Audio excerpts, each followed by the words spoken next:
Welcome to American Education FM, everybody. I'm Dr. Sean Brooks. Ladies and gentlemen, welcome. This is one of those episodes where I just have to start recording because if I don't, I'll never get it done. There's so much happening again. It's all breakneck speed stuff on a constant basis, much to discuss. I don't want to drag this on forever to where it's lasting again well over 2+ hours. But anyway, enough of the rambling, here we go. As I'm recording this right now, the Department of Education is going to be written off in an executive order, finally, which is a great thing. Again, just to quickly review regarding this, the executive order and executive orders like this are strongly worded suggestions that Congress and the Senate should vote to ultimately get rid of it. Of course, this has to take 60+ votes in the Senate.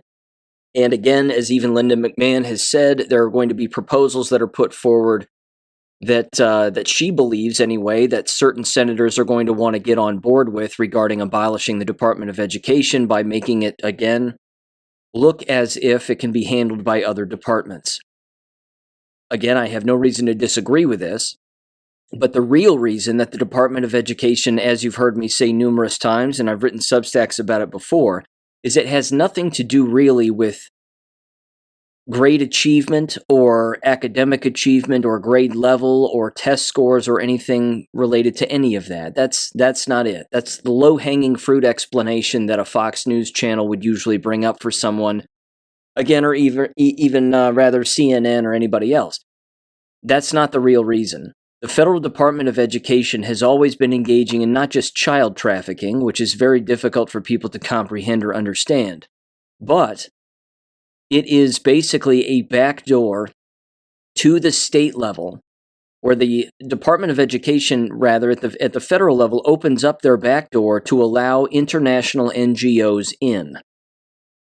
And then the Federal Department of Education works those NGOs around and then reaches out to different state officials, whether it be, again, teachers' associations at the state level, superintendents' associations, school board associations, you name it. And then those NGOs have a front door into those school districts all across the nation. And then again, they get introduced with all of these radical ideas and all these perverse ideas. Again, they're Jewish lobby ideas, there's no doubt about that, but they're also, again, designed to destroy our country from the inside out. And now with the Department of Education again being eliminated, and those nitwits should have taken the severance package when they were offered it. But now they're finding out the hard way that as a result of the Federal Department of Education being, again, closed, we'll just put it that way, it's just closed. All of these NGOs that are both international and domestic are going to start making their way into the state level on their own now. So they basically don't have a home base anymore, where they're all contacting the individuals that exist within that department, and then again, that department just sort of scatters them around the entire United States.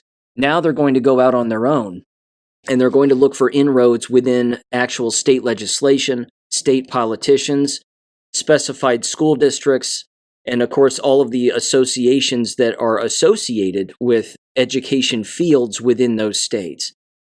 And that's where they're going to start making their inroads. And unfortunately, for many states in the United States, those NGOs are going to have a great deal of influence with them and over them, because those NGOs have a great deal of money. And again, hands are going to be shaken and deals are going to be made, and it's going to get real dirty at the state level. There is no doubt about this. But I'm actually happy to say that the state of Ohio is really doing a very good job at taking a lead on all of this, certainly with, of course, their voucher program and school choice, because this is law in the state of Ohio. And it's only going to become, again, a stronger law that has even more support. Public schools, of course, hate it, but home learning and homeschooling families and independent schools certainly enjoy it, which, again, is a good thing. It doesn't mean, however, that charter schools and private schools still won't have NGO influence. They most certainly will. Again, the same materials still exist in many schools, regardless of the kind of school that they are. So private schools and charter schools still have, again, the same kinds of programs, policies, resources, whatever you want to call it. And again, in many cases, they have the exact same things that public schools have. Public schools, again, believe that private schools and charter schools aren't using the same kinds of materials. Well, that's not true. In many cases, again, they use the exact same stuff. So, this right here, again, is going to be a big problem in the future. This is the fight that we anticipated. This is the fight, again, that's certainly going to happen. Now, of course, I'm not fighting. I could care less what they actually do. I advocate for the home learning family, and I always will. That's where I come out on all of this. They really are the only truly independent entity that exists that is free from government. Now, again, unfortunately, one of these moves is already being made as a result of the elimination of the Department of Education, and it's what's going on in Illinois. Again, you heard me bring this up a very long time ago on this show, and I said, as of course it happens in Europe and is happening in Europe and does exist in Europe, it was only a matter of time before such a radical thing would actually happen here in the United States. But the last move that the communists have in the United States regarding schooling, quote unquote, or certainly learning if you're a minor, is to attack homeschoolers any way that they can and put more pressure on home learning families to provide materials to the state so that the state can review them so that they can put their stamp of approval on it, which again is a government stamp of approval, which doesn't mean anything and is a terrible idea, or even potentially fine particular families for not doing particular things that the state wants them to do in the home with their own children. Again, this is a level of government overreach that seems remarkably unconstitutional, but at the exact same time, this is the dying move of a communist. This is their last stance here when it comes to this. And again, it was only a matter of time before such a thing actually started to transpire, rather, within America, certainly again regarding home learning.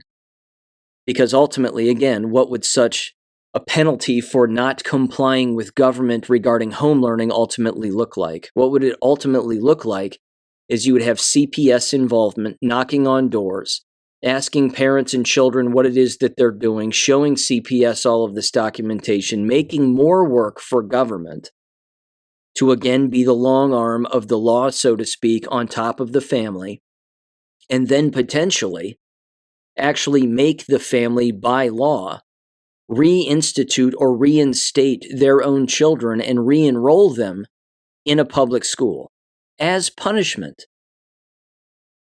So as a result of this, potentially, again, I'm sort of projecting here a little bit with what may happen in the future, but they would quite literally do something as stupid as writing into law that attending public school is going to be your punishment by government for not complying with government regarding home learning requirements. Again, Thomas Jefferson is rolling in his grave right now when it comes to this issue, and it really drives me up the wall. Again, he clearly stated, even before the Revolutionary War, he clearly stated that not every child is educatable, and that's okay, and that under no circumstance should families be penalized for not, quote-unquote, teaching their child, and government should not be responsible for any kind of overreach regarding the education of children, that ultimately that is up to the family. That a God-centered, conscience-filled family would know that their child needs to be taught particular things, therefore that's up to the family, not government. And that there shouldn't be truancy laws and all of this other stuff. Again, he was very straightforward regarding the subject of education in America and teaching youth in America, and I completely agree with him. But this is the exact opposite of any of that. So let me just get into this article here very quickly. It says, what is HB 2827, the bill that could change homeschooling rules across Illinois? It says, according to the State Board of Education in Illinois, the only specific requirement for homeschooling is that certain subject areas be taught. It goes on here, it says, the Homeschool Act, also known as HB 2827, would create a set of requirements for homeschooled students and educators. It includes things like informing a child's designated public school or district that they are being homeschooled, requiring any child take part in school activities on or off school ground, provide proof of immunizations and health examinations, and setting requirements for the topics and content homeschool children learn.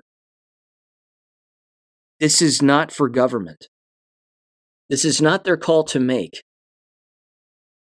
Again, if you want to participate in some school activity or school-like activity, you apparently have to be jabbed or have health examinations. This is ridiculous. It says the bill says that the laws of this state do not adequately protect homeschooled children in situations when notification of the type of schooling of the child would help reduce vulnerabilities to abuse and neglect. I gotta tell you, I'm gonna throw this nickel in my jar of times I've been right. Okay, I'm just tossing it right now into that jar. There it goes. I told people this would happen. I told them that this exact move was going to be made, that they would chalk this up, and by they I mean government, would chalk up abuse and neglect as being the reason, the falsified reason as to why government would have to have overreach inside of the home regarding home learning. That, well, we don't know if they're being abused or not, and we don't know if they're being neglected or not, and not teaching them particular things is abuse and neglect. Not teaching them a particular subject, or even a particular subject a particular way, is parental abuse and parental neglect. Therefore, we now get to penalize you as a result. So says government. This is a massive, massive problem. Again, it goes on. It says, according to the State Board of Education in Illinois, the only specific requirement for homeschooling is that certain subject areas be taught. Required subjects include language arts, physical development, and health. That's not up to government. Mathematics, biological and physical science, social science, and fine arts. It says under HB 2827, several new guidelines would be added. Some of the main changes include homeschool declaration form.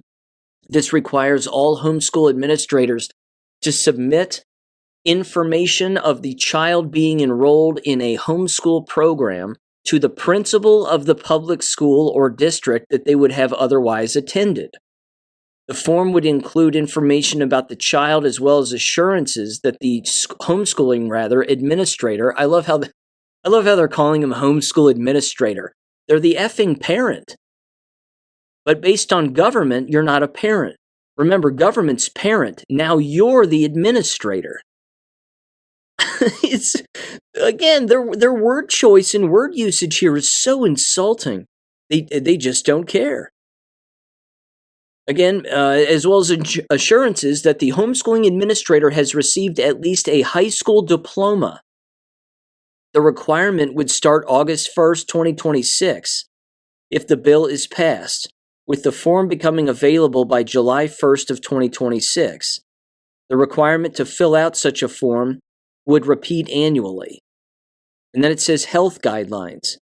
Starting in the 26-27 school year, the bill would require any child in a homeschool program wishing to enroll part-time in a public school or take part in any public school activities on or off school grounds to submit proof of all immunizations and required health examinations or a signed certificate of religious exemption.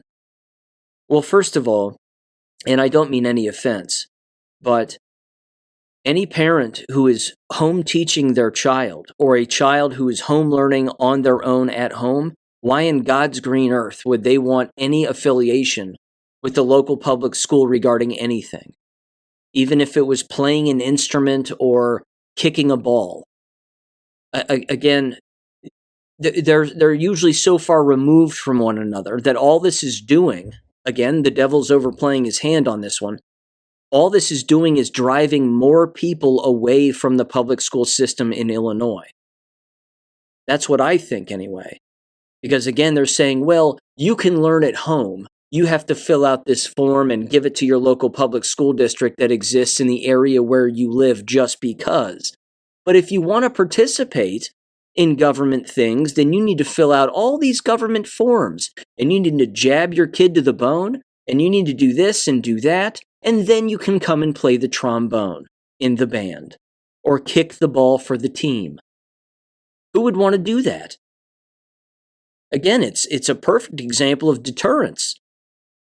You're almost convincing parents to not ever affiliate with the local school district. I kind of like that aspect of it. I mean, I don't think they know what they're doing. But it gets a little shadier. Here's the next one. Curriculum and teaching qualifications. It says the new guidelines would require any homeschool administrator, parent, to have a high school diploma or its recognized equivalent, quote unquote. It also continues to require the homeschooled children are taught language arts, mathematics, biological, physical, and social sciences, fine arts, and physical development and health. This bill isn't without criticism, it says, from some of the homeschooling world as well as private schools. Quote, this proposal has far-reaching implications beyond homeschooling that could adversely affect the autonomy of our congressional and association schools as well. A joint statement from the Lutheran Church Missouri Synod read, apparently. It says the group raised concerns about submitting student information to state authorities and being forced to submit curriculum to ISBE for review, among other things.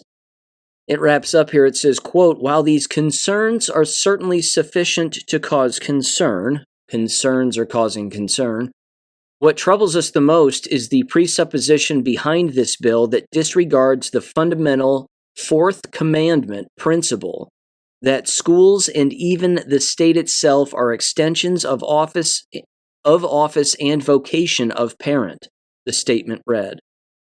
Again, the bill currently sits in the Education Policy Committee, which is set to meet next Wednesday. Again, it's going to get real interesting here for Illinois. And there are already a number of states, most left-wing leaning, so to speak, that, have very similar policies. They basically say, again, if you're going to homeschool, that's fine. Just tell the state government what it is that you're actually using. What particular programs are you using? Give us an example of the coursework and whatever else. And oh, by the way, if you want to still participate in public school related things, then there are some hoops you have to jump through.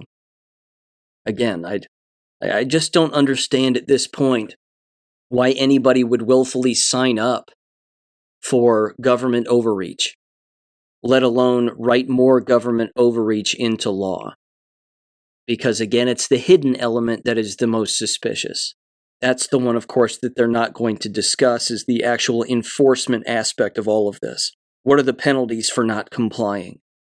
If you don't tell government what it is that you're doing, how many phone calls or knocks on the door, emails are you going to get? And if you don't answer those, then what happens? This is a slippery slope, but yeah, I would basically just suggest that people not comply. Just don't comply, and then do whatever you have to do to, again, tell the public about what's happening when you don't comply. What is it that the state does to crack down on top of you, or what moves do they take next, basically, in order to increase enforcement or apply force to families that don't comply? So, yeah. A lot happening, no doubt about it. Speaking of a lot happening in education here, let me just keep going with this. Given, of course, the executive orders that have been signed and the laws that already exist on the books within states, and you've, again, heard me bring this up before, specifically these two school districts, what's very cool is, again, in the state of Ohio, we have right to religious instruction. And that's law, of course. And it's being enforced, which is great. Again, every lawyer for every school district is basically showing up on the stage and walking up to the microphone and telling the school district what it is that they have to do to comply for right to religious instruction. And they're being reminded again. Again, ironically, it was whatever it was last September, October, when Westerville City Schools in Central Ohio got rid of LifeWise. Well, now they're going to have to bring it back. They're still finding ways and reasons to delay the reintroduction of LifeWise, even though in the most recent board meeting that they had, one of their district officials showed up again and read through the policy and basically said you have to have right to religious instruction and there has to be policy in place that allows for it and you have to do this, no questions asked. But of course, they're still asking questions. So we're still trying to figure this out and we're still trying to figure that out and blah, blah, blah. And the room was packed. The room was packed with LifeWise supporters because they were expecting a vote on LifeWise. And being the assholes that they are, the school district never voted. They never took a vote to re-implement LifeWise. So everybody basically showed up for nothing. And they were saying, well, this is just the first reading of the policy. We're not making a vote yet. They have to make a vote. And they have to re-implement it. They don't have a choice in the state of Ohio. It's law. So they can delay all they want, and they can, waste all the time that they want and waste everybody else's time. They're trying to delay this until the end of the year so they don't have to deal with it at the very end of the year. And then, of course, they'll probably implement it, I don't know, maybe next month or the month after, and then they'll set a date in the future as to when it can be re-implemented. It'll, again, probably be August or September, something along those lines. So they're making all these parents wait and all these LifeWise employees wait when, in fact, they could just do it with the snap of their fingers and do it overnight. Again, getting rid of it in the first place was a huge mistake, and they looked really stupid doing it. But now they look even dumber trying to delay it. So there's that. A local school district in the county where I live, of course, Lakota City Schools, which I played in Monday's episode, and you heard from those nitwits also. Their HR director or lawyer or whoever it was also showed up to the microphone and gave the same presentation. And they ran through all of the state laws in Ohio that now they have to follow, not just as a result of Ohio law, but presidential executive orders. They have to open up the bathrooms now and basically have them go back to the way that they've always been. Boys in the boys' bathroom, girls in the girls' bathroom, no trannies on sports of any team that they want, etc., etc. Right to religious instruction, all of it. And the black board member, again, the African, he's nodding his head in agreement like, yes, this is a good thing. And everybody else was just sort of stoic and just sort of sitting there and hanging their heads a little bit and looking like, again, the nitwits that they are.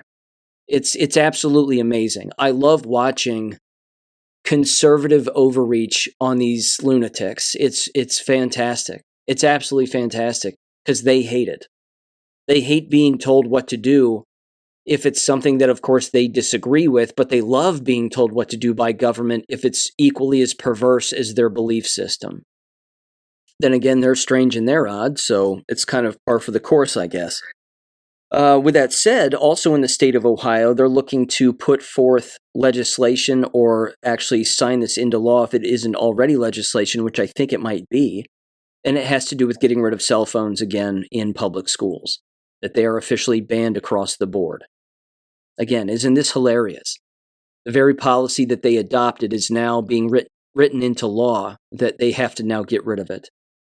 And again, the liberals don't like this because it makes them look bad because they were the ones that allowed cell phones to be out in the open on a constant basis. And then, of course, it just brought copious amounts of perversion, copious amounts of trouble.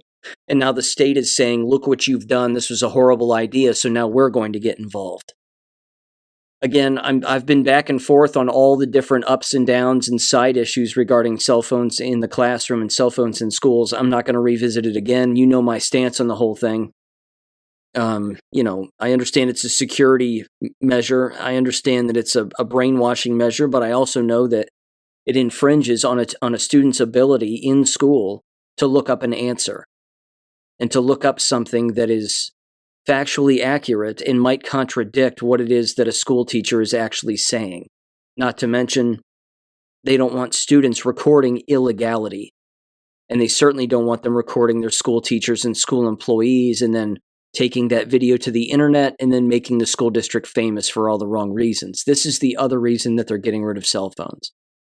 So, yes, there is a nefarious angle to it. There's no doubt about it. But that apparently is on the docket in the state of Ohio also. Okay.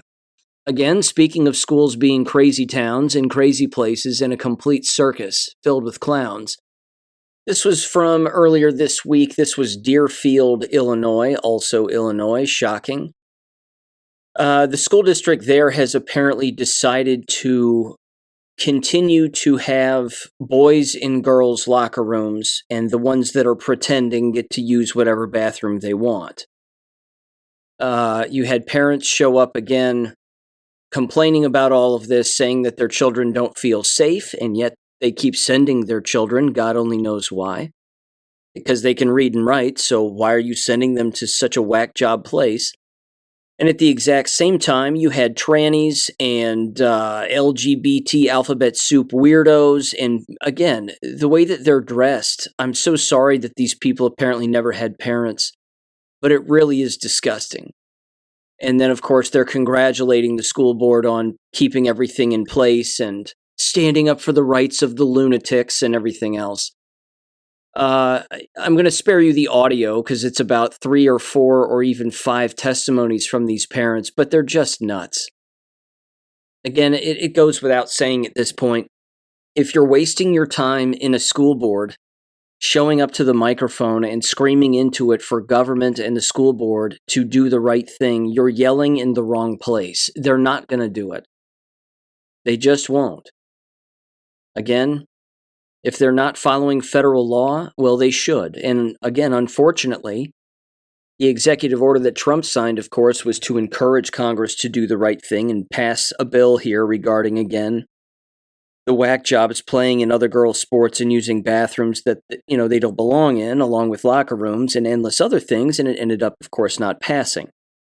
But, again, I don't understand the effort. It's just such misplaced effort. Stop going to school boards and yelling at them to do the right thing when they're not doing the right thing. They're not going to change.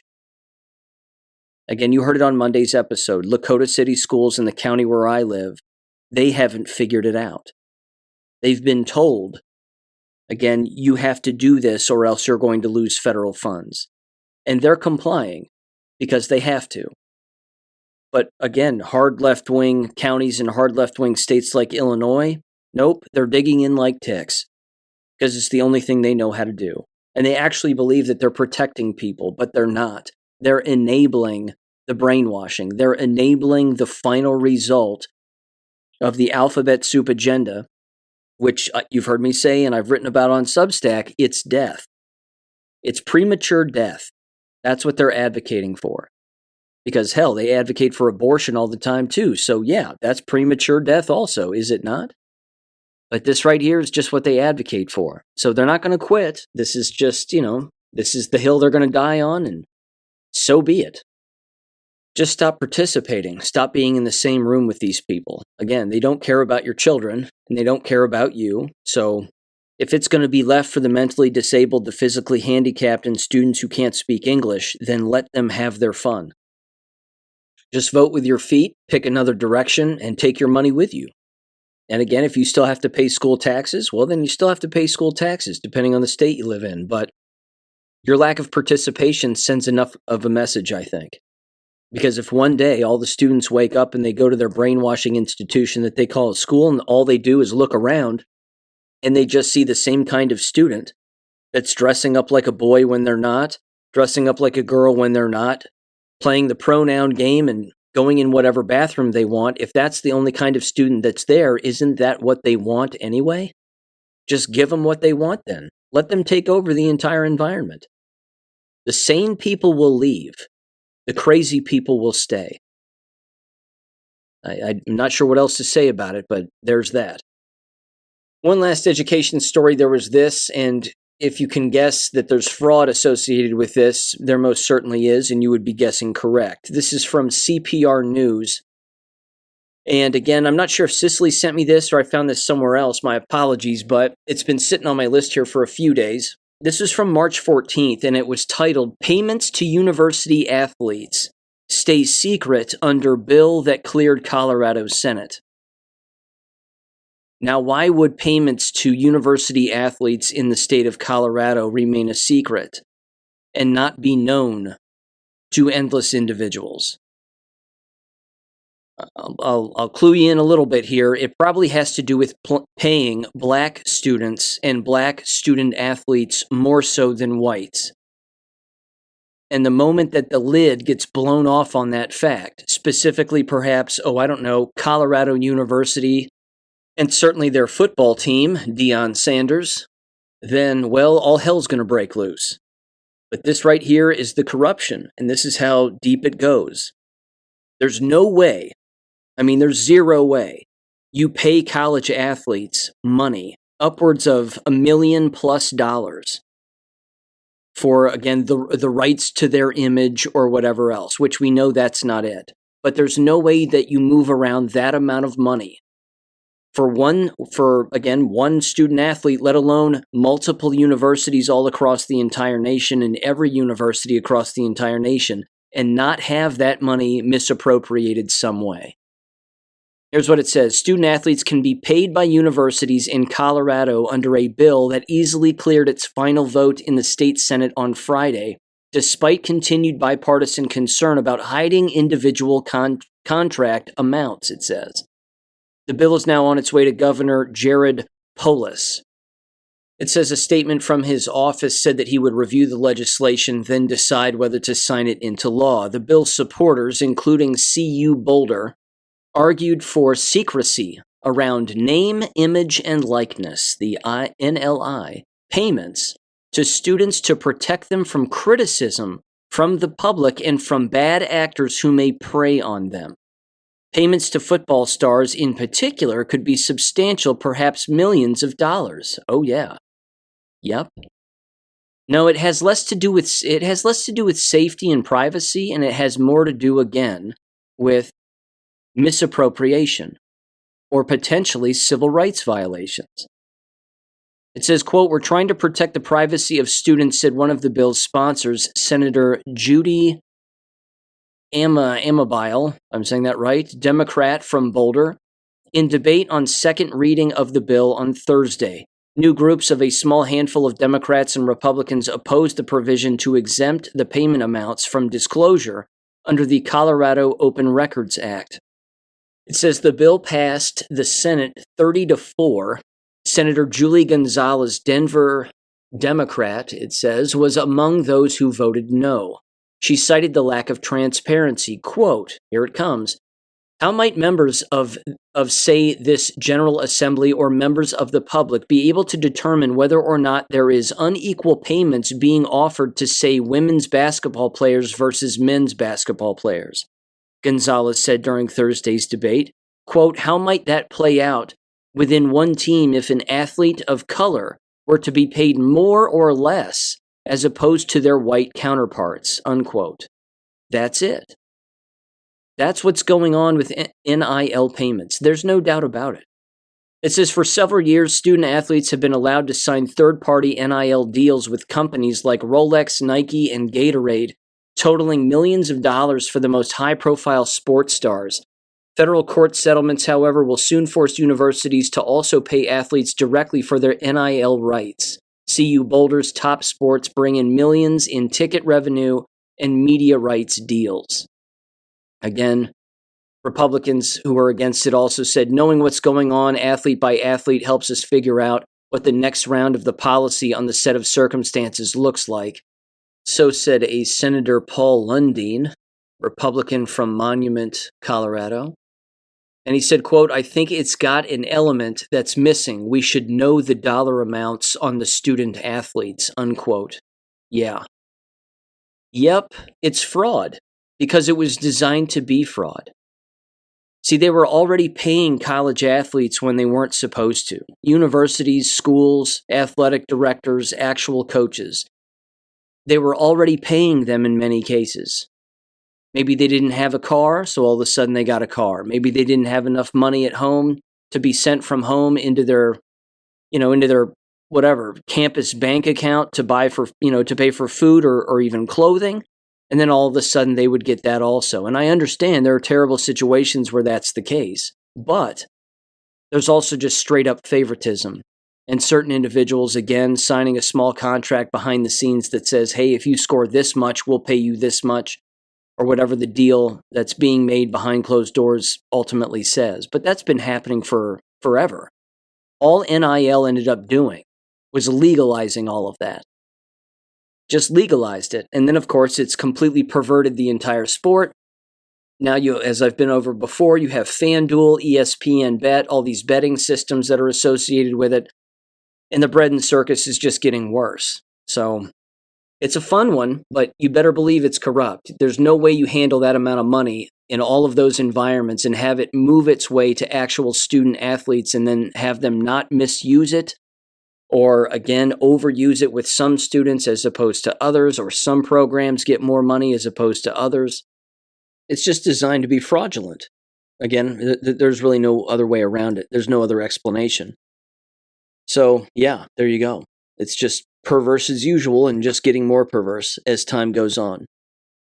Okay. Here's the next thing, and this is a big deal. The JFK files that have been released are very, very revealing. As, of course, many of them have been that have been, of course, leaked on the internet. Not even leaked. They've specifically been put out by government. And there's a number of different angles here that I want to take with this latest drop, which apparently the documents continue to be added to.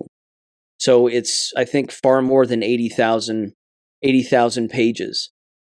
I've been through at least 20 PDFs myself, and it was enough to put together a Substack article about it, again, just based on what I came across, and I just did some basic dot connecting here.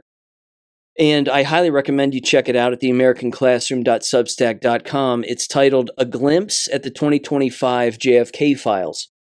Operation Mongoose, Overthrowing Governments, the Assassination, the Jewish Connection, and the Aftermath. Here's one of the angles that I want to take with this because it's remarkably obvious, I think. You have numerous individuals and different kinds of groups of people, I should say, all commenting on these files. There's no way that one person can read all of these in any, of course, one sitting, let alone multiple sittings. It's a copious amount of documentation.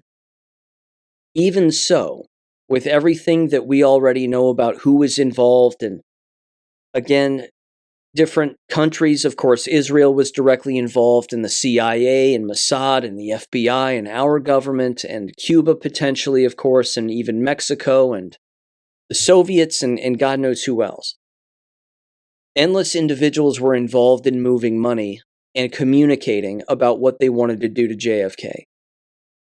We know that they all wanted him dead, including, of course, the United States mob, which is made up of course, Italian Jews.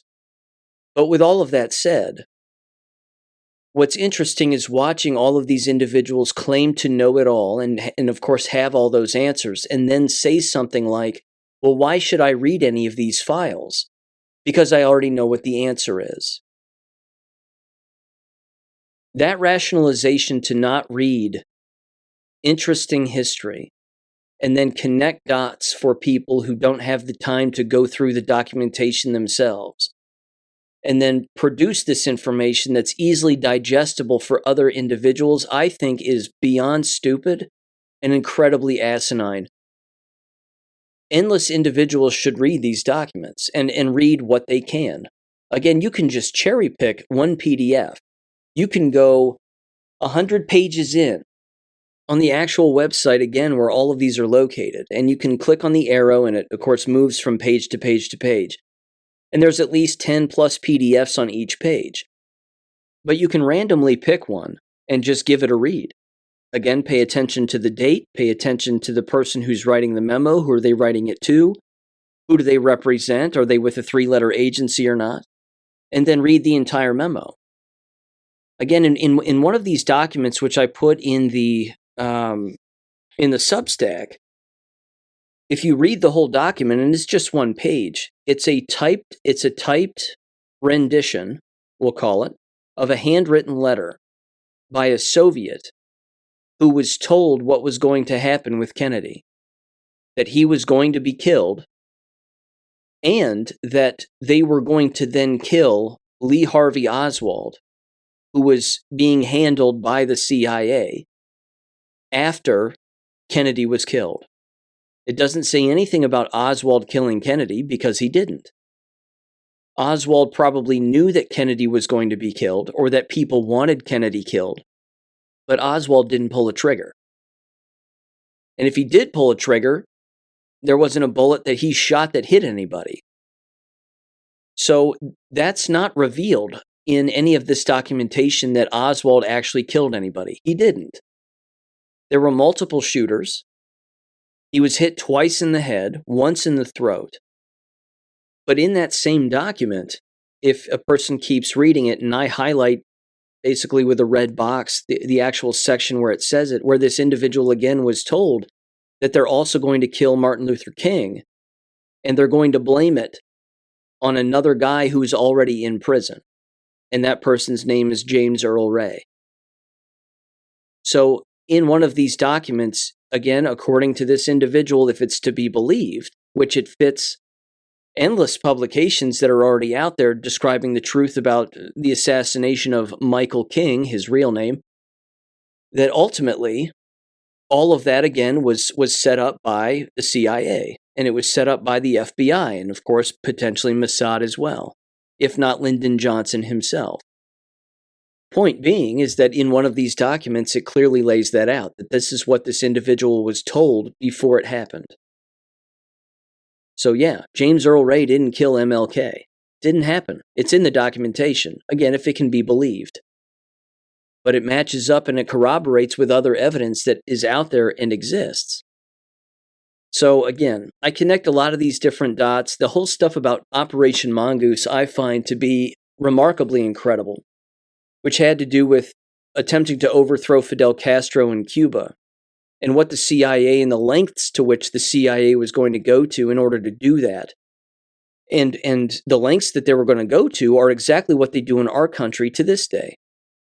They foment chaos in multiple parts of the country. They use the media, and then it specifically mentions using the CIA to recruit school teachers, students, women, individuals in the labor parties, in the labor workforce rather, unions, etc., etc. And they recruit all of these individuals and they get them to do particular things to, again, foment more chaos, but also recruit them to then report back to them what's actually going on within their environments. This is damning information. And it's out there. It's just a matter of whether or not people will read it, digest it, and let it sink in and fertilize. And the problem is people aren't even doing that. So you have this group of people, again, I would call them, sort of hard right black pillars. They're so hard right, they're black pilled. They've perpetually got a gun in their mouth and they're saying, well, nothing's going to change. Zion don this, Zion don that. We're all doomed. Israel owns everything. We're screwed. We're never going to get out of this. Which you've heard me saying before, if that's their opinion, they should just kill themselves. But at the exact same time, they're not going to do that because they get off on complaining about everything all of the time. There's an education to be had here, regardless of what a person thinks that they know.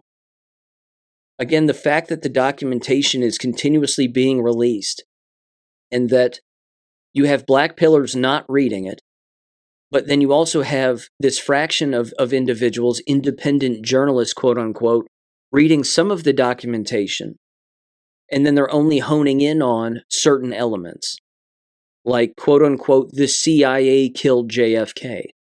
It's worse than that. It's far worse than that. It's not just individuals or even three-letter agencies, it's foreign governments.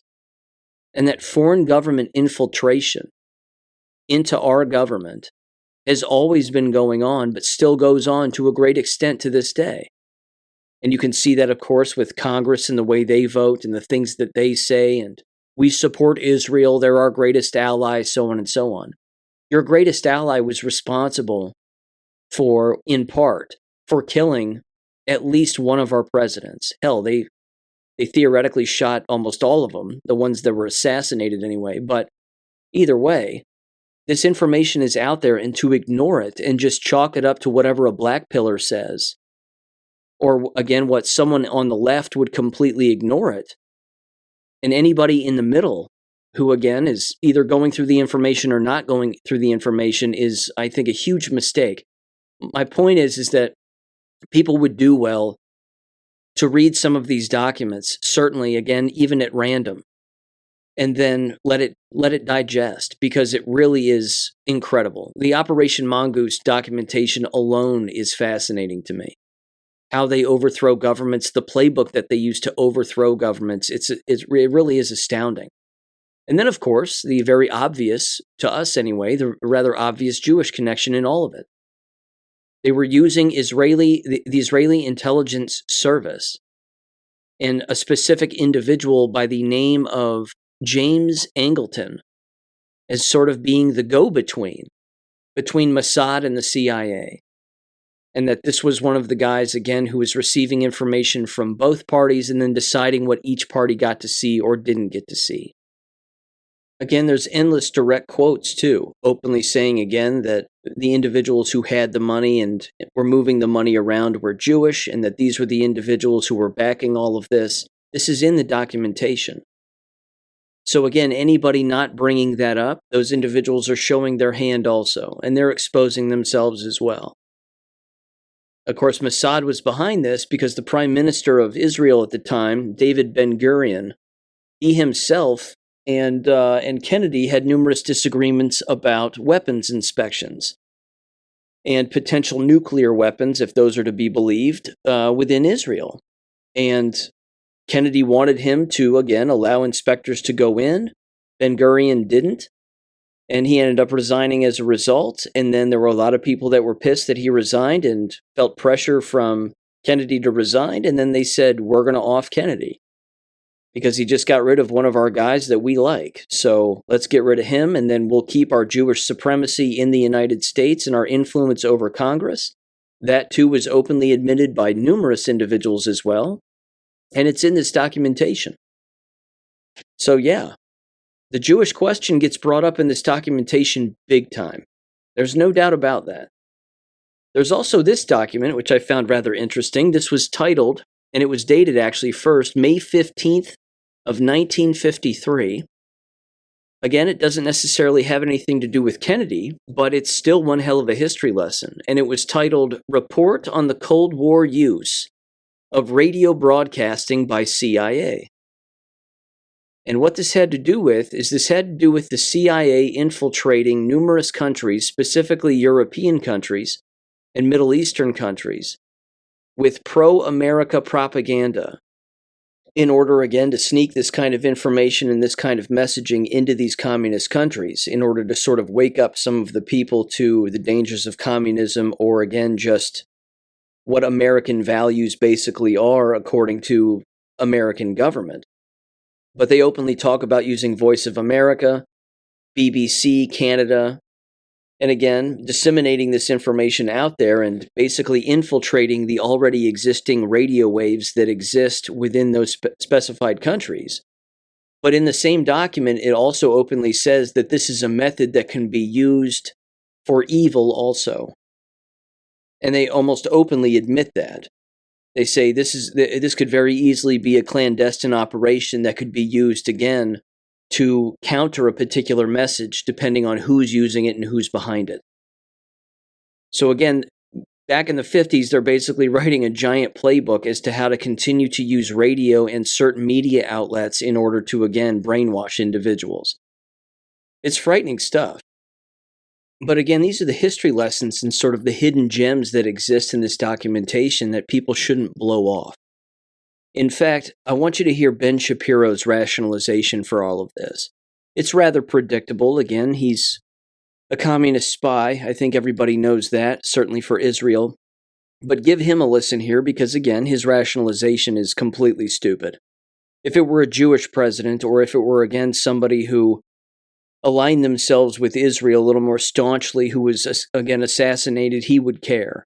But because, again, his kind were involved in this, well, therein lies his problem. And again, he's showing his true colors here. So give him a listen in 3, 2, 1.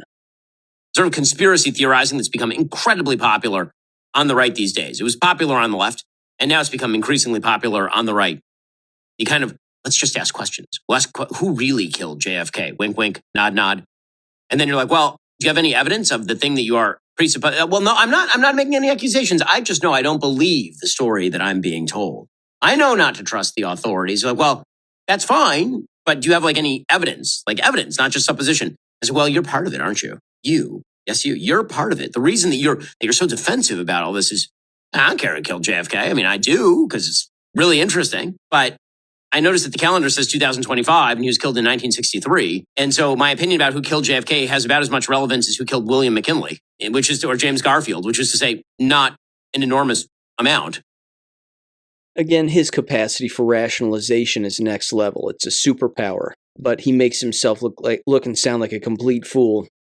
And he does it with a level of ease that's second to none, I think. But yeah, there's no thinking in anything that he's saying. I'm shocked anybody even listens to him. But let me read through this too. This is interesting because, again, while not new, and it shouldn't be unusual necessarily, there was a particular memo here that went out, a letter that went out in, July 19th of 1968. And this has to do with the assassination of RFK and how, given the fact that he's just been assassinated, basically the public is going to start stirring up questions about JFK's assassination, and that the media across the board needs to do whatever they can in order to squash any story related to that assassination. And then, of course, label them as conspiracy theorists and everything else. But anyway, let me see here. This was to the chiefs, and it says curtain stations and bases. And it says from Chief Woolmy, if I'm saying that right, and the subject was Warren Commission Report article on the investigation conducted by District Attorney Garrison. There's 3 paragraphs here. The first one, it says, we are forwarding herewith a reprint of the article, quote, a reporter at large, Garrison, published in the New Yorker on the 13th of July, 1968. It was written by Edward J. Epstein himself, author of a book titled Inquest, which was critical of the Warren Commission report. It says the widespread campaign of adverse criticism of the U.S., most recently again provoked by the assassination of Senator Robert Kennedy, appears to have revived foreign interest in the assassination of his brother, the late President Kennedy, too. The forthcoming trial of Sirhan, accused of the murder of Senator Kennedy, who didn't kill him, I just added that, but that's true, can be expected to cause a new wave of criticism and suspicion against the United States, claiming once more the existence of a sinister, quote, political murder conspiracy, unquote. We are sending you the attached article based either on first-hand observation by the author or on another identified sources, since it deals with the continuing investigation conducted by District Attorney Garrison of New Orleans, Louisiana. That investigation tends to keep alive speculations about the death of President Kennedy, an alleged quote-unquote conspiracy, and about the possible involvement of federal agencies, notably the FBI and CIA. And then the last paragraph says, the article is not meant for reprinting in any media. It is forwarded primarily for your information and for information of all station personnel concerned. If the Garrison investigation should be cited in your area in the context of renewed anti-U.S. attacks, you may use the article to brief interested contacts, especially government and other political leaders, and to demonstrate to assets which you may assign to counter such attacks that there is no hard evidence of any such conspiracy. In this context, assets may have to explain to their audiences certain basic facts about the U.S. judicial system, its separation of state and federal courts, and the fact that judges and district attorneys in the states are usually elected, not appointed. Did you catch what it said in there? It calls media personnel assets, government assets, CIA, FBI assets.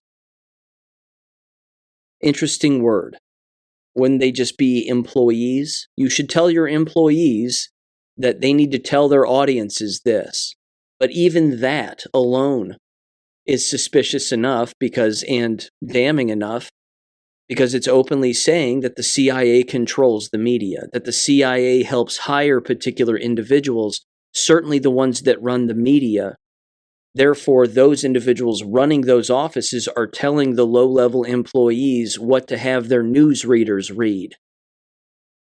It's a document proving that everything that you see on television and hear on the radio is a lie, that it's all controlled by the CIA.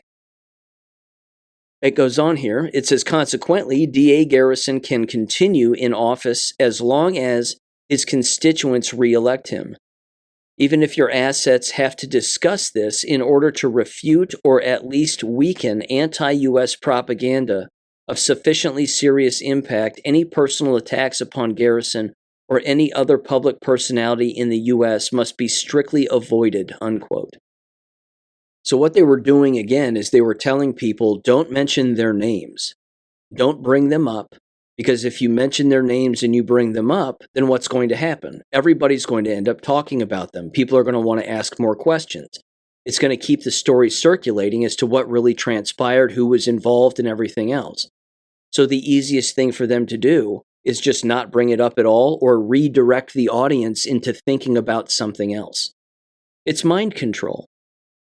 Again, that's exactly what the media does all of the time on a day in and day out basis. The whole anti-Semitism talk and all of that stuff, it's all, again, driven by Mossad and the CIA to get individuals to believe that certain things are happening a particular way when, of course, they're not happening that way. Now, we already know that, but it's interesting reading it in these documents because it's one hell of a history lesson.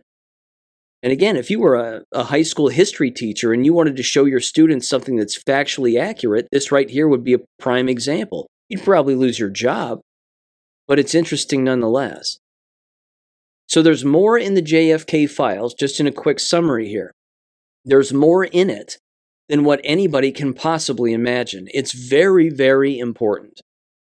And for anybody, again, to discredit it or not even care about it or blow it off, those people, again, I'm telling you, they're showing you exactly who they are and how little they're capable of thinking about something that's remarkably serious, again, specifically pertaining to American history and clandestine operations in our own government working with foreign governments, specifically Israel, again, to get what they want and keep their influence right where it exists, which is right here in the United States.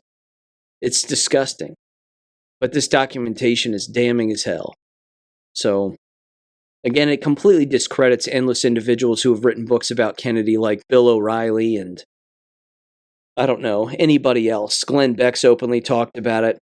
He's openly said, this is going to be damning regarding the CIA, and it's probably going to point a finger right at us. Well, yeah, except it's also going to point a finger at your greatest ally, which, according to him, of course, is Israel, which is ridiculous.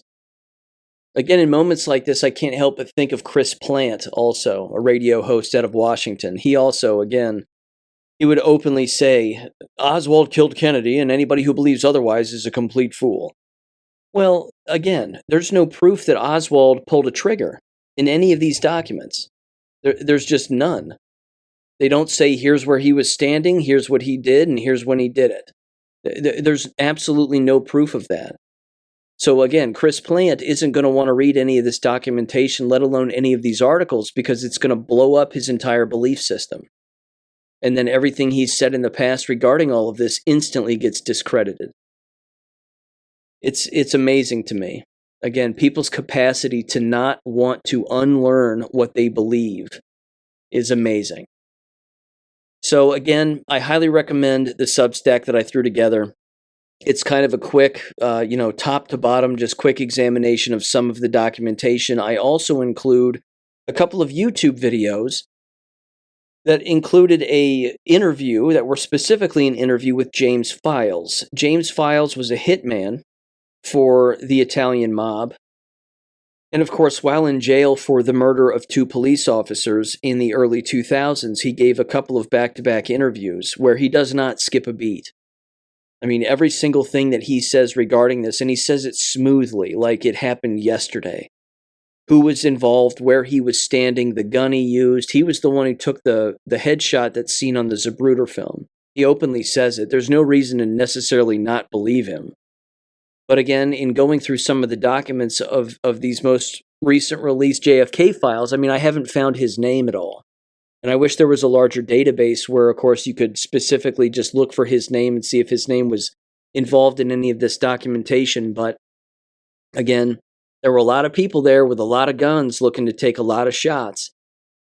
And he was just one of two people who took a headshot. And again, according to files, I believe he said that Charles Nicoletti, who was another hitman for the mob, was with him at the time and was also told again to shoot Kennedy in the head, and that was the order, was to, of course, take him out.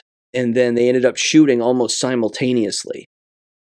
Anyway, he describes it and then describes the quick conversation they had after the fact. Again, I believe it was Charles Nicoletti was the one that he mentioned, but I remember watching those James Files interviews many, many years ago. I want to say at least 10 years ago. And they were fascinating. So again, if you want to hear sort of a beginning to end recall of the entire event and the moments leading up to the event and a number of other things, I recommend watching those James Files interviews. They're very well done. Again, it's two separate videos. They're rather long. One of them, I think, is over 2 hours and another one is over an hour, but it's well worth it. It flies by too. But he's an interesting psychopath. Again, very cold, very calculated, but he's very specific. And it's, he either memorized a script or he just flat out did it. So that's my take. Not to mention there was this other document bouncing around in the JFK files that was openly discussing how Lee Harvey Oswald was a terrible shot. Again, he was in the Soviet Union. He was doing a little bit of training, and one of the takeaways from his training was that he was a bad shot. Again, I don't think he pulled a trigger that day. It's not that he didn't have a gun. He and James Files met one another. They even practiced shooting together at least one time, according to James Files. Very recently and very close to the actual day of the assassination. But there was just plenty of money moving hands and a lot of deals that were being made. And again, a general order that went out that somebody needed to kill Kennedy. And yeah, Lyndon Johnson was involved too. He knew exactly what was happening. He had a hitman on the scene also, who was taking shots. And again, apparently there were orders to not kill nor hurt Jackie Kennedy, and to basically keep her out of any line of fire as much as humanly possible. So again, he goes through all of the specifics, but I highly recommend giving that a watch. Okay, again, even to my knowledge, right now there are still more files being dropped. So I'm going to dive back into that a little bit later and see what else I can pull out. But I hope that individuals, again, don't just stop looking. This information is out there. And again, for people to not bring it up or just gloss over it, it really is a huge mistake, I think. But of course, the mainstream media doesn't want to mention any of this, and they certainly don't want to get into the specifics. And they're not. Because again, it implicates the CIA. And it implicates Mossad and Israel and the Italian mob and the FBI and, everybody. So don't expect the CIA media apparatus in our country to bring it up other than a quick headline. Donald Trump releases the JFK files. Wonder if it's interesting. Anyway, on to the weather, and then they just bring up something else. It's beyond strange and beyond terrifying. Okay. I'm going to end with this. This is kind of interesting. Again, I know it's an AI system. I don't like using it. But every now and again, if I have a legal question, certainly a broad one, and one where I like to speculate, I don't mind using X's AI system for this particular reason. So here's what I asked it. And this specifically had to do with all of the judicial overreach that's taking place right now regarding Donald Trump and some of his executive orders and other decrees that he's having his, of course, three-letter agencies do when it comes to getting rid of illegals, along with other things. So here's the question that I asked their AI system, and here's the answer that they spit back out. I think that there's interesting speculation and theorizing within this. But the question I asked was, I said, if a president of the United States signs the Insurrection Act, does this give the president legal authority over the judicial system in the United States?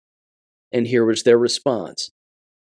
They said no, Signing the Insurrection Act does not give the president legal authority over the judicial system in the United States. The Insurrection Act of 1807, codified in 10 U.S.C. subsection 251-255, allows the president to deploy U.S. military forces and federalize state militias to suppress insurrections, rebellions, or domestic violence when requested by a state or when federal law enforcement is deemed necessary.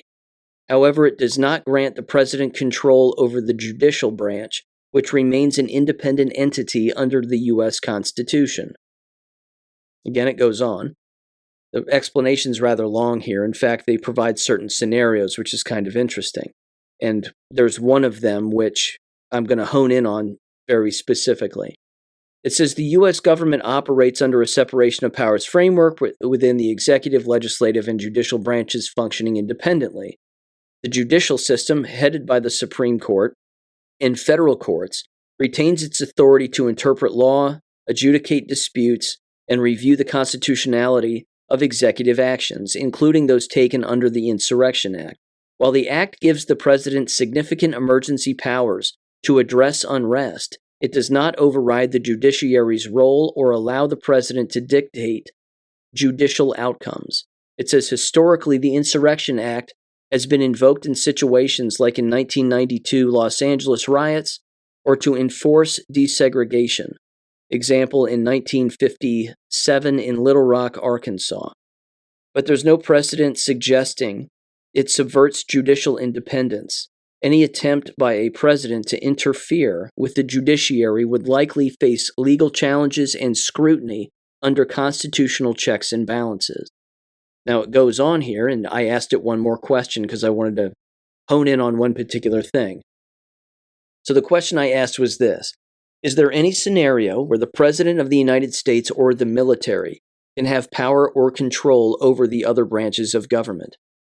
It says this: under the U.S. Constitution, the separation of powers ensures the executive, president, legislative, Congress, and judicial branches remain independent, with checks and balances limiting any one branch's dominance.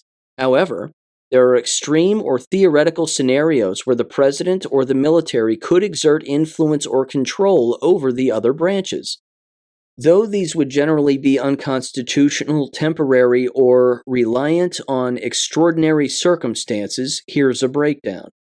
And they provide numerous scenarios here. The first one, martial law. If the president declares martial law, potentially under the Insurrection Act, or broader emergency powers, the military could be used to enforce order, potentially overriding normal civilian governments, including courts and Congress. Historically, martial law has been rare, example during the Civil War in parts of the United States, and even then, it doesn't legally grant the president direct control over the judiciary or Congress. However, in practice, if courts are suspended or Congress is unable to convene due to chaos, the executive could wield de facto power until order is restored. That's what I'm talking about. So let me throw this theory out there. It just said that the first line said potentially under the Insurrection Act or broader emergency powers.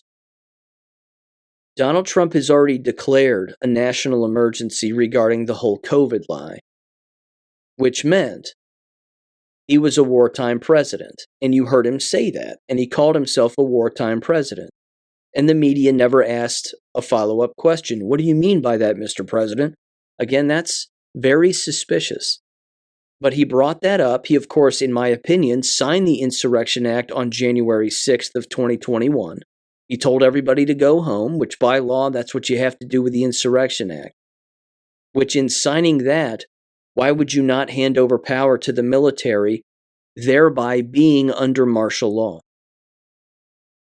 Again, we were already under whatever it was called since 9/11. A wartime country or something along those lines. My apologies for forgetting the terminology, but it's that kind of action right there, I think, that is happening behind the scenes because it has to happen behind the scenes. If this were to happen out in the open and the public were to already know about this or be made aware of it, then all hell would break loose. Because after all hell is breaking loose right now anyway among those on the left, and certainly panicked politicians and panicked judges. Again, they're burning down Tesla stations. They're vandalizing endless things. People are having their blackmail cards pulled. People are resigning from Congress. There's a lot of movement going on. But what if martial law is actually already happening? And all we're watching are these individuals expose themselves, but behind the scenes, someone is getting to them and saying, we're pulling your card. We've got the goods on you. We know what you've done. It's time for you to resign. It's time for you to hang it up. Somebody pays them a visit, basically, and says, we've got you dead to rights. So either stop doing what you're doing, reverse your order, or we're going to pull your card. The reason that I say that martial law could be a possibility, and I would almost phrase it like a quiet martial law, is again because you see how reactionary the public is with just a basic news story. People will take to the streets and riot quite literally over nothing, and certainly over a lie, which of course is driven by the CIA. So if you're the military, you don't want the CIA to find out about it.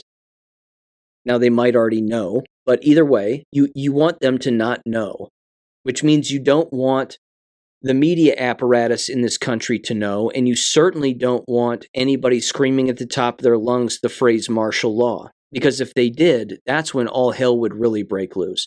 You would have a full-blown civil war. The leftist whack jobs would again double down on all of their rules, regulations, policies, ordinances, you name it. They would take to the streets, they'd burn down everything. They would create all kinds of chaos. And then, of course, those of us who are constitutionally sound would say, well, we get to protect ourselves and our property, so let's go take out some bad guys. And then we'd go and do that too. And then you just have people killing each other left and right. So you can't say martial law theoretically. You can't make an announcement, basically, and say, well, we're under martial law, everybody, just relax. People would not relax. They would flip out. Again, they're flipping out over Tesla, for God's sakes. Talk about misplaced anger. They're burning down their own cars and their own dealerships. It's beyond strange. But again, that was one of the scenarios. That particular scenario of martial law continues here, and it says the following. The Supreme Court has ruled, Ex parte Milligan 1866, that martial law cannot supersede civilian courts where they are still functioning. So this control would be limited to subjects to legal challenge once stability returns. It says number 2 then, national emergency powers.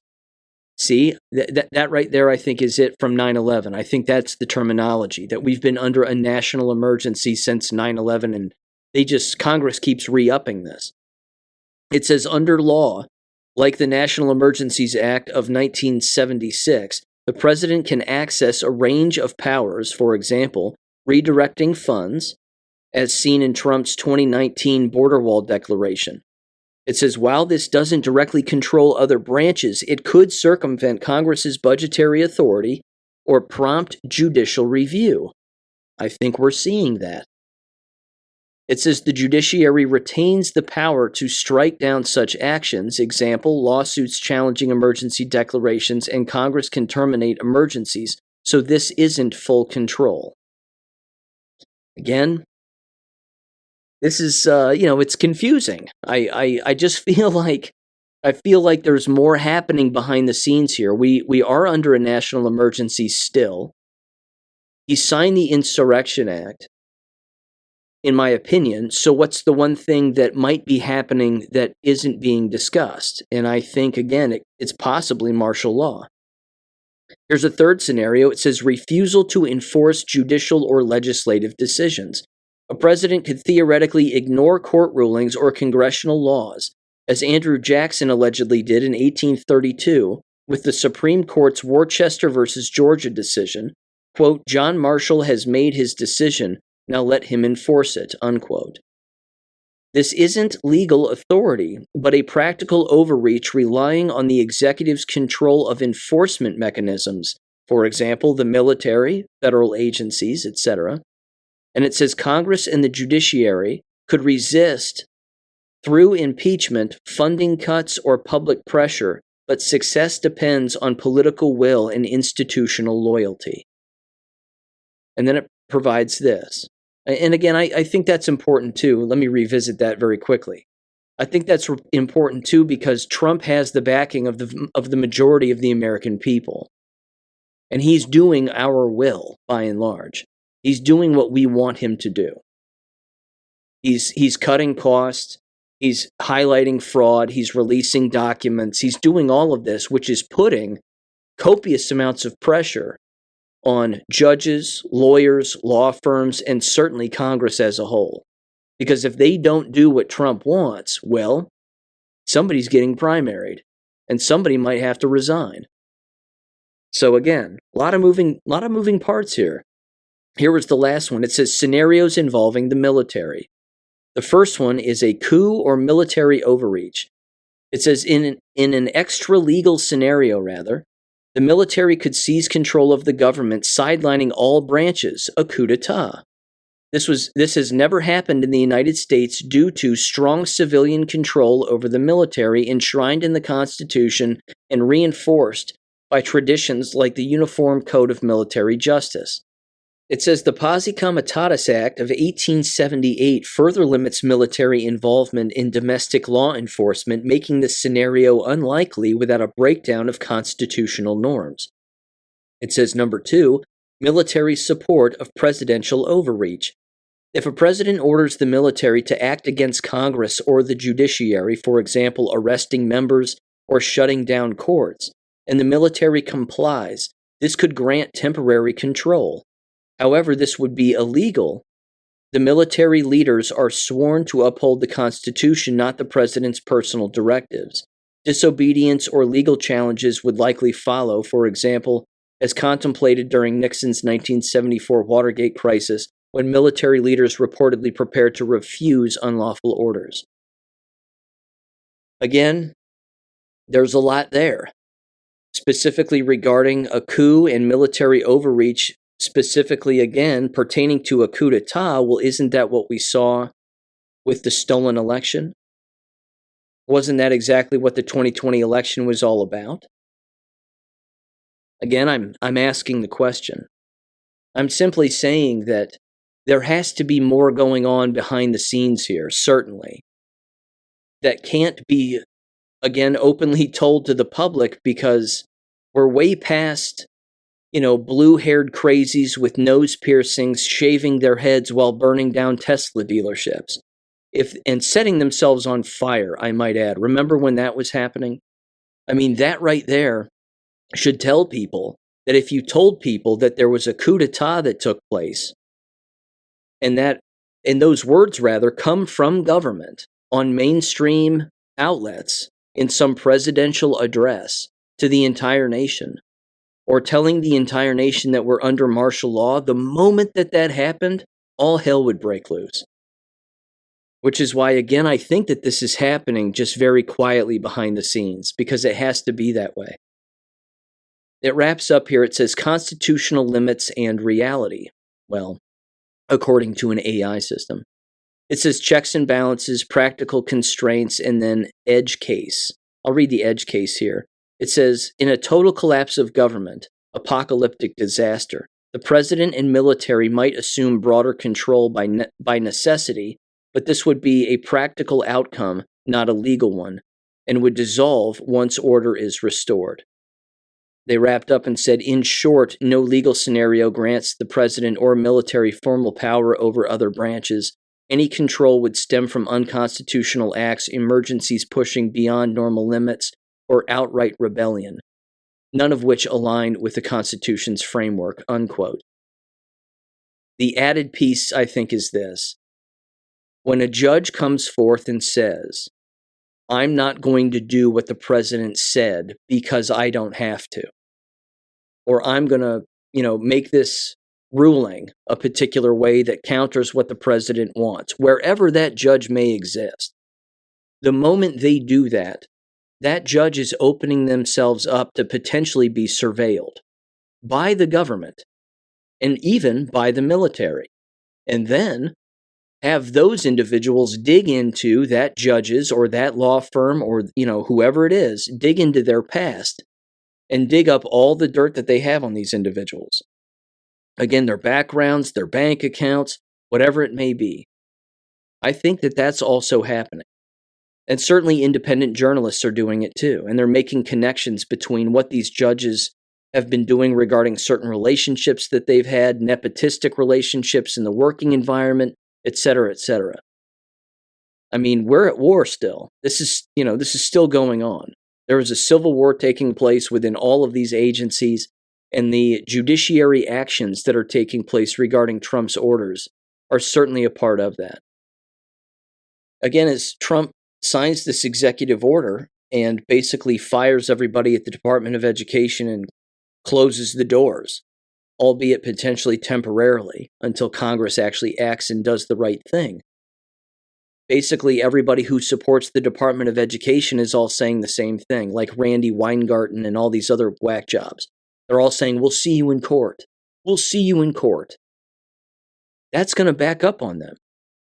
Because when all of the waste, fraud, and abuse, i.e., money laundering for child trafficking, is exposed, once the doors are closed and the veil gets lifted and the cat's out of the bag, those individuals are going to drop those lawsuits instantly. And they're going to look real dumb. So from that angle, I have no doubt that this is, again, the art of war and Sun Tzu, and let the enemy destroy themselves and expose themselves. Give them the opportunity to do it, they'll do it, and then we'll come back on the opposite end, and we'll hit them with something that they were actually defending, and then we'll see if they defend it anymore or they don't.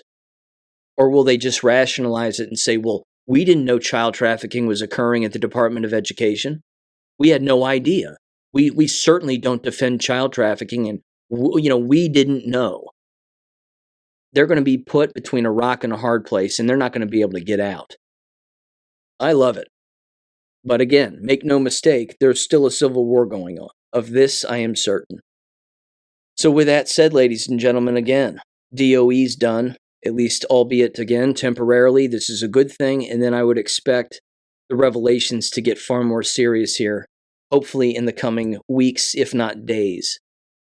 Certainly from DOGE. And DOGE is exactly, again, a department that gets to operate at the direction of the executive branch. And it's got people panicking even now. Certainly now at the DOE.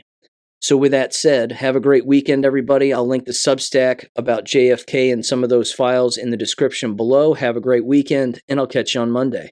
Peace. Thank you for listening to American Education FM. Make sure and check out AmericanEducationFM.com for more information.